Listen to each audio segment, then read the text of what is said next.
Reflections with theologian Father James Bacik, campus minister at the University of Toledo.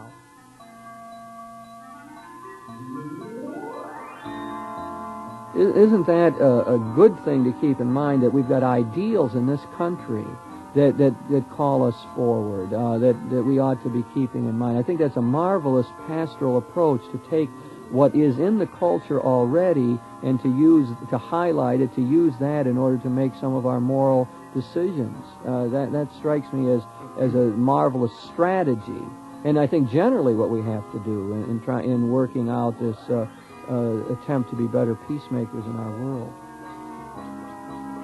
Joining Father Bacik in today's Reflections is Father Dan Ring, the pastor of St. Ignatius Parish in Oregon.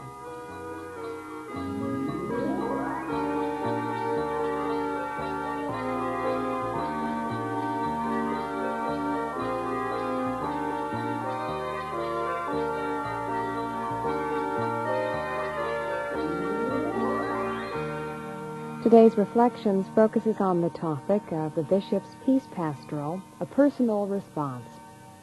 Here's Father Bacik. Dan, I always like to dialogue with you because I think that you are insightful, and that you've taken your Christian faith and applied it to the world, and you try to stay in touch with what's going on. And I guess what I've gotten from you over the years is really a strong social sense, often in touch with what it means to be a Christian in the social, political, economic sphere. I'm afraid that's something that many of us have felt is lacking in our own lives, and I've admired that about you from the first time we worked together on the priests. What was that? We called the Association of Toledo Priests. We were officers in that group, as I recall, and that was my first real chance to interact with you in any depth, and I was impressed from the word go, and I continued, I think, to learn from you in that way with the social involvement. That's one reason I've asked you to do a whole series of programs with me on the Bishop's pastoral letter on peace. And I think you like to talk about that kind of thing. I surely do. I think one of the benefits I had in my early education was meeting some Christian people who were involved in social outreach, from Catholic worker people in New York to sort of these voluntary associations working with race problems back in the 60s. Was that yet while you were in the seminary? Yeah. I went to school in Washington itself for 7 years, and you can't become too far from social, political life when you live there. That's a great event. I always would like to live in Washington for a while and get a flavor of all that, to feel the pulse of the country, I'm sure. Well, that really has rubbed off on you, and I think to the benefit of our diocese, and I, for one, much appreciate that. I'd like to speak a little bit about this Bishop's pastoral letter on peace that they have written for us. And I think that it's good to keep in mind that it is addressed to the general public, so that when we're talking here about it, I don't think it's just a conversation between two Catholic priests that has interest for the Catholic world. I feel that it really has wider ramifications, one of which is to introduce the moral dimension into the public debate. So that I feel, I was with a group of professors at the University of Toledo talking about this document recently, and one had suggested that maybe it would be good to take out of the document the secular kind of statements, or the philosophy, or the whole thrust of the document that flows just from a reasoned analysis, and make that available to secularized people, so that people who are not interested in the teachings of Jesus, or don't form their lifestyle on the basis of the gospel, I think still find in the document some important things. A very, what we call the just war theory, which can be enunciated in terms even apart from the thinking of the gospel, and the whole line of common sense argument that we can use in dealing with the nuclear question, the whole idealism of the American founding fathers, and our documents and our whole history can be used in the debate, I think. So there are important ideas in here to be shared for everyone, I think, in the religious communities and the citizenry as a whole of the United States. That would be an interesting effort, to try to pull out that part of the document that would speak to the common, not the common good, but, well, the common good of the American people. But I'd be reluctant to do that. I'm not sure that without the gospel roots the thing has much power. And I think the thing about in America is that other people who are not Christians or not Catholics do have enough respect for each other to listen to where that logic takes them from their faith perspective. Mm-hmm. That there is that kind of climate. Oh, that's good. That's another dimension that I really didn't get into my own comment, isn't it? That in a pluralistic society, it is perfectly permissible for us to speak out of our own bias, assumptions, presuppositions, or as we would like to say it, our faith perspective, and expect to be heard, listened to. Yeah, because we have something to contribute out of that. We find ourselves walking in the same direction as partners on a lot of issues that face us in the culture and society. Right, and I think that's the genius of our system, really, that it allows for that to happen. And I think the bishops think of themselves that way. They say we're talking as moral teachers. And as such, they really try to address specific groups of people, don't they? And in fact, the whole document ends with that kind of thing. There's a few of them come to my own mind that I will comment on, and then maybe invite you to comment on some of the other ones. Yes, go ahead. This latter part does become more pastorally oriented, towards American Catholics. So some of the challenge here comes from the bishops, I think, as pastors for their own people. Mm-hmm. I think it's certainly something that other people can listen to, but for example, they start out by talking to the priests and religious, their own close associates. Okay, but I wouldn't doubt if ministers, for example, could get something out of that. Yeah, rabbis, for sure. As leaders of the people, and I think what the point they make is it not that there is a duty to somehow instruct and to lead, to guide, to help form moral conscience on this whole question. I guess that would go to religious educators, wouldn't it? People teaching in Sunday schools. I think it could, have a lot of ramifications for other people. It would just be unfortunate if we came off, the bishops came off as saying they had some truth in regard to this that is not shared with other people. Some triumphalistic thing. We've striven to get away from that, and I think we've made some steps, and we still have room to go. I think the way the news reports have handled it has been good generally. I think the public has felt that the bishops understand their position in a pluralistic culture. I'm thinking that one group that they speak to in the last section are people involved in the military. And I think they make some interesting comments about all of that, which I think is vital for people who are moving towards in the direction of cutting back on military expenditures and so on, need to be seen to have a sympathy for those who have shown great courage in fighting for the country, for those often who have been wounded in trying to preserve freedom for the rest of us. And I think that very often that has been done out of the highest motives when men in our country have overcome innate selfishness, sort of, and have risen above it and exercised both great courage and a sense of responsibility for the common good. And they do point out that there has to be proper treatment for veterans in our country. I mean, I think it's what a shame to think that people have been injured in our country fighting to preserve our freedom and maybe aren't taken care of as well as they should be. That certainly is a blight upon our whole record as a humane people in the United States.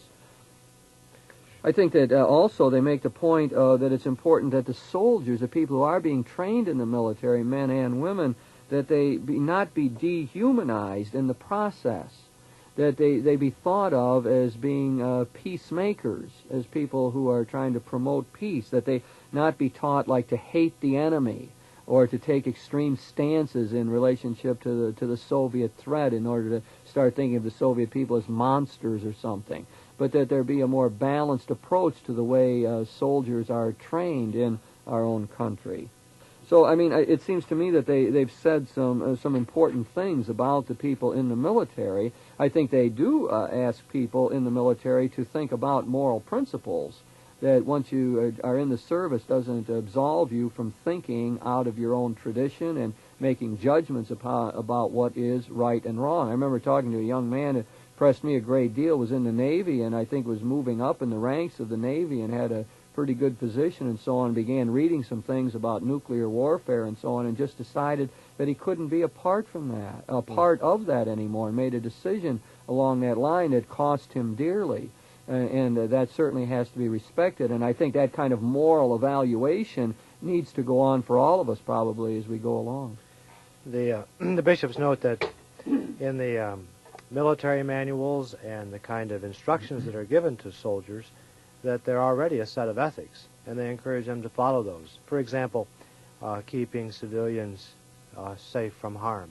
So it's a reassertion that within the profession of soldiering there are ethics that need to be followed, and that is a part of patriotism. Oh, that's a good point, yes. In other words, isn't that a good thing to keep in mind, that we've got ideals in this country that call us forward, that we ought to be keeping in mind? I think that's a marvelous pastoral approach, to take what is in the culture already and to highlight it, to use that in order to make some of our moral decisions. That strikes me as a marvelous strategy. And I think generally what we have to do in working out this attempt to be better peacemakers in our world. Dan, you want to say some of the other groups that they address there? One of the interesting ones are men and women who work in defense industries. In the past couple of years, down in Texas, a bishop has made some overtures to his people about working in one of the industries that does some assembling, I believe, of the neutron bomb. The question is, can a Catholic or conscientious Christian, a conscientious person, work in one of those industries, even though it's not directly related, to the actual bombing that might happen? And the bishops are concerned that people think about it, that they make conscientious decisions, and there's no mandate or that says they must leave their job. I think that fits in with our classic understanding of formal and material responsibility. When there's an action where the direct purpose of the action is some evil, I can't participate in it. But there are sometimes remotely connected involvements where I'm really not responsible for the action, but I might lose my livelihood because of if I were to protest it. Mm-hmm. So it gets down to the question of whether or not I want to take a very strong, almost what I call prophetic or witness kind of approach. Quit my job in the defense industry, if that's what I held, would be an act of some heroism, I would say. Mm-hmm. I think there has been at least one person I can think of who did that down there in Texas as a result of the bishop's moral leadership. I think that one of the groups that he talks about is that they address are the Catholics as citizens of the United States, and I think that their comments probably are important for all citizens, really, and they talk about the virtue of patriotism, and they talk about a proper respect and honor for our country. That there's a certain pride in being part of this country. There's a certain sense that we benefit from the freedoms, that there's a lot of idealism in the founding of our country. We have a proud history in many ways, and that there's a certain respect and honor that is due to the country as a whole. On the other hand, they really want to say that as good citizens, that the virtue of patriotism would make us be the people who would be willing to criticize the government, who have to think for ourselves. After all, we have a whole revolutionary history that said that we needed to break away from a situation that seemed unjust to us.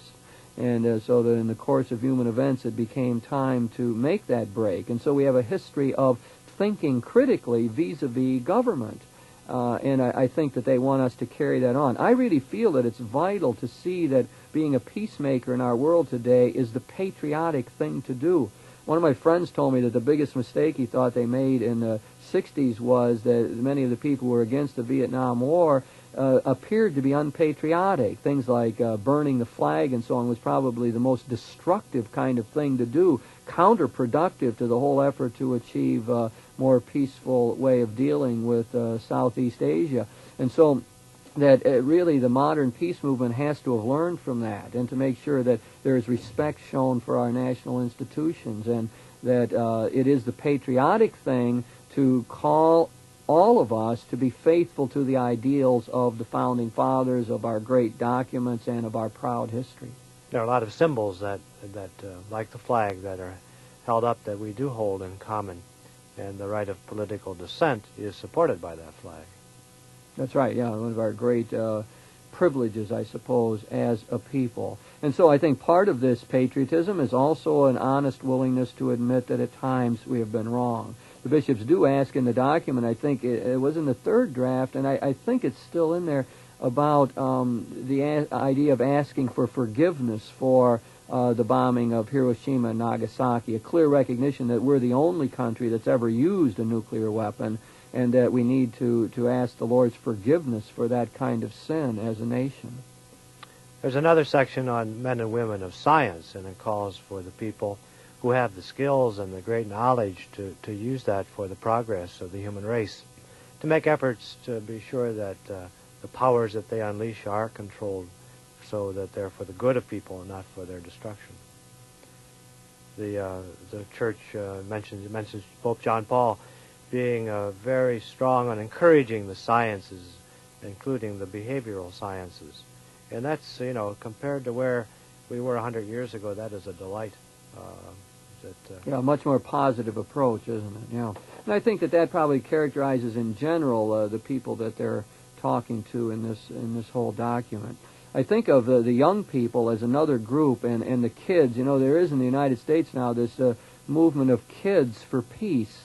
I saw on television, other people probably saw it on Nightline, interviewing a 12-year-old boy, and I think it was about a 16-year-old girl who had been involved in the peace movement for a couple of years now. They're trying to form chapters of kids around the country. They have 50 such groups, I think they said. They're trying to write letters to children in the Soviet Union where they could form coalitions with them. There are many of our young people who really feel threatened by the nuclear holocaust. There's a high percentage who feel that they will die someday in nuclear warfare, and therefore they are interested in working for peace. It is just mind-boggling to see a 12-year-old youngster sitting in front of a interviewer saying that he's been working for 2 years on the cause of peace and talking about it in a very adult way. I mean, he's not out playing ball, and that's a shame, I think, that we live in that kind of world. But it shows you, I think, the tremendous consequences of this nuclear threat. It reminds us that the children are people, and that they have an interest today in who they are, and not only in what they're going to be. Right, yes. Well, I think, Dan, the document addresses many different groups, and I think that, as you said, represents the pastoral thrust of the bishops, and I think it does speak to a larger audience than just the Catholic people. And I think, one of my own responses to all of this has been to try to figure out how people are going to respond to this whole pastoral letter and what's in their own minds. And I've really developed a number of different categories that I've used to look at these people. And I'd like to think of the people who are supporting the document as what I call the just war doves.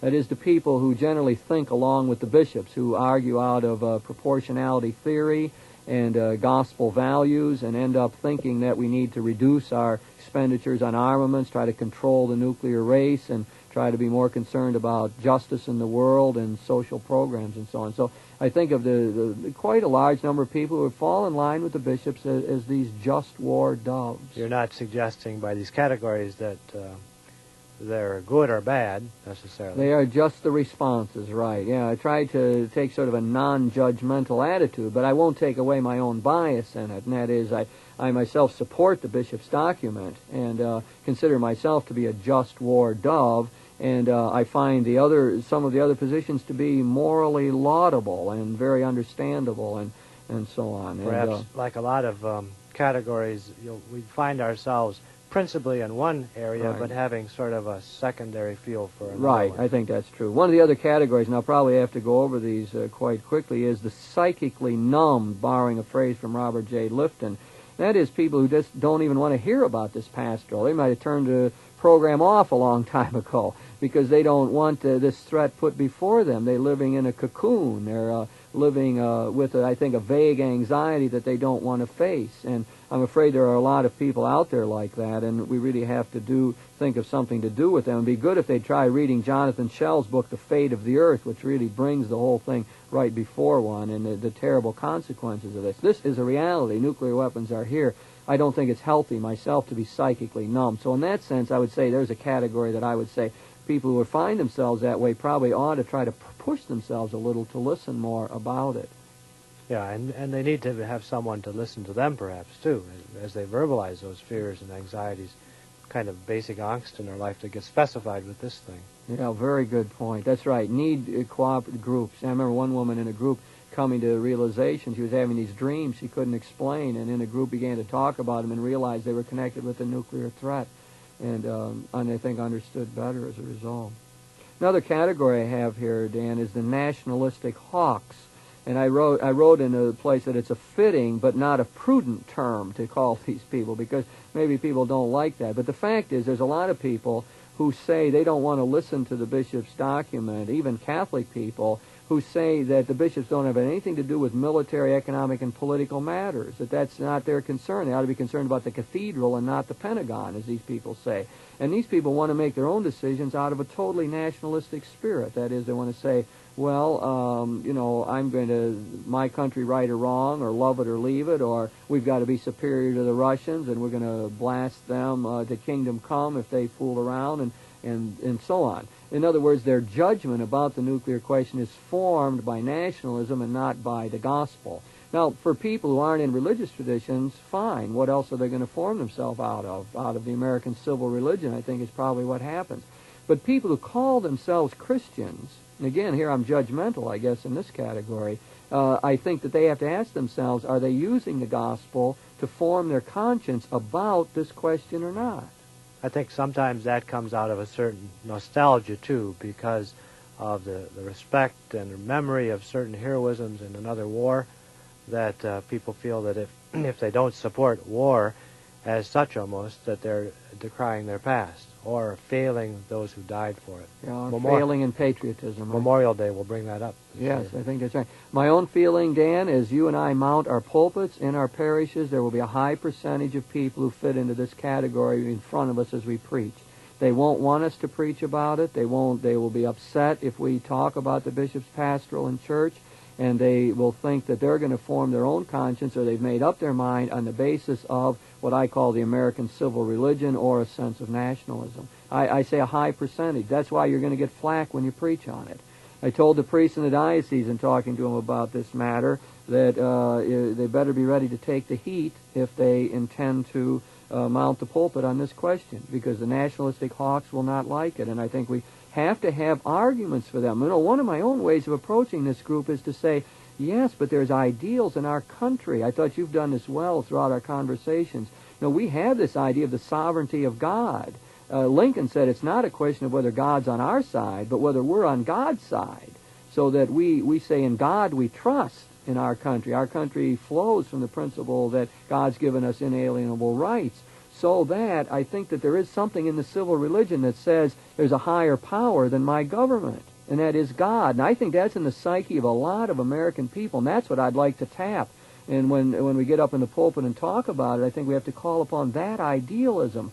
If we are to be a light to the nations, is it not a light that's humane and nonviolent and trying to create freedom in our world? That kind of hope has been a part of our national scene for a long time. I think that's, yes, no doubt about it. Another category I have here, Dan, is the just war hawks.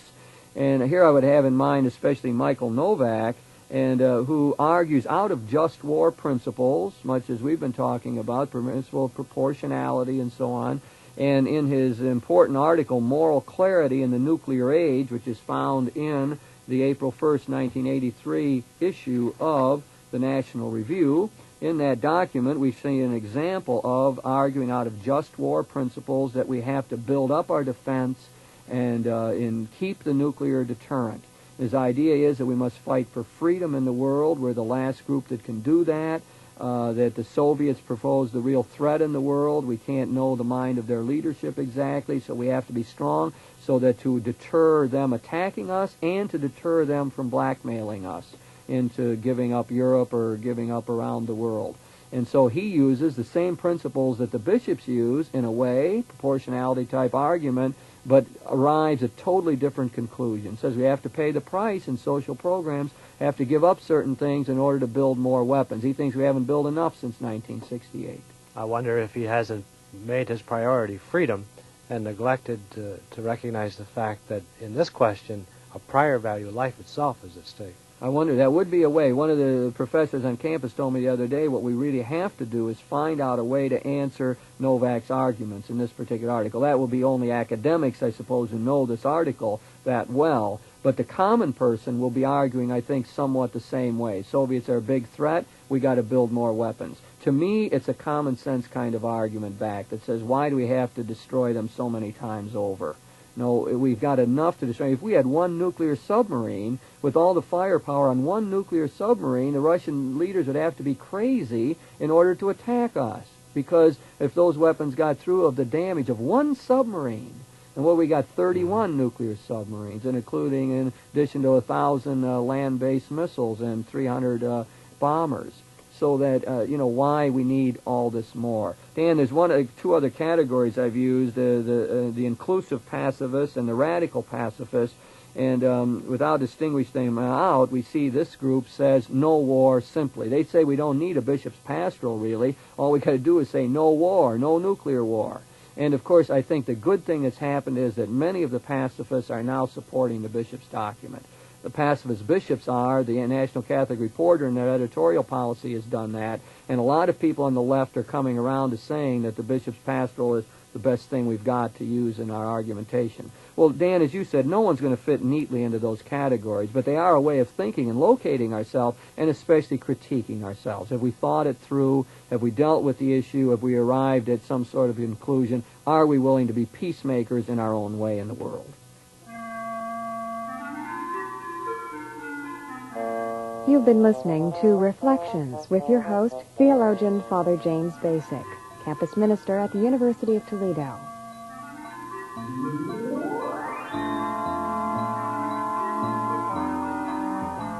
Joining Father Bacik in this discussion was Father Dan Ring, the pastor of St. Ignatius Parish in Oregon.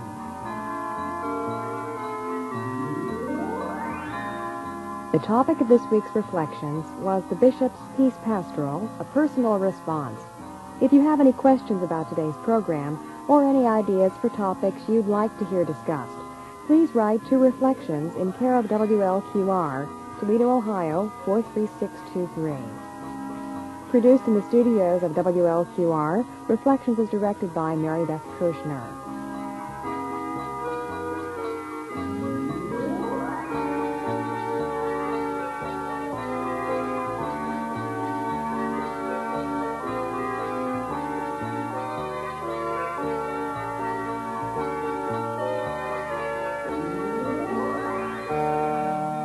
Reflections is brought to you by the Genesis Radio Network.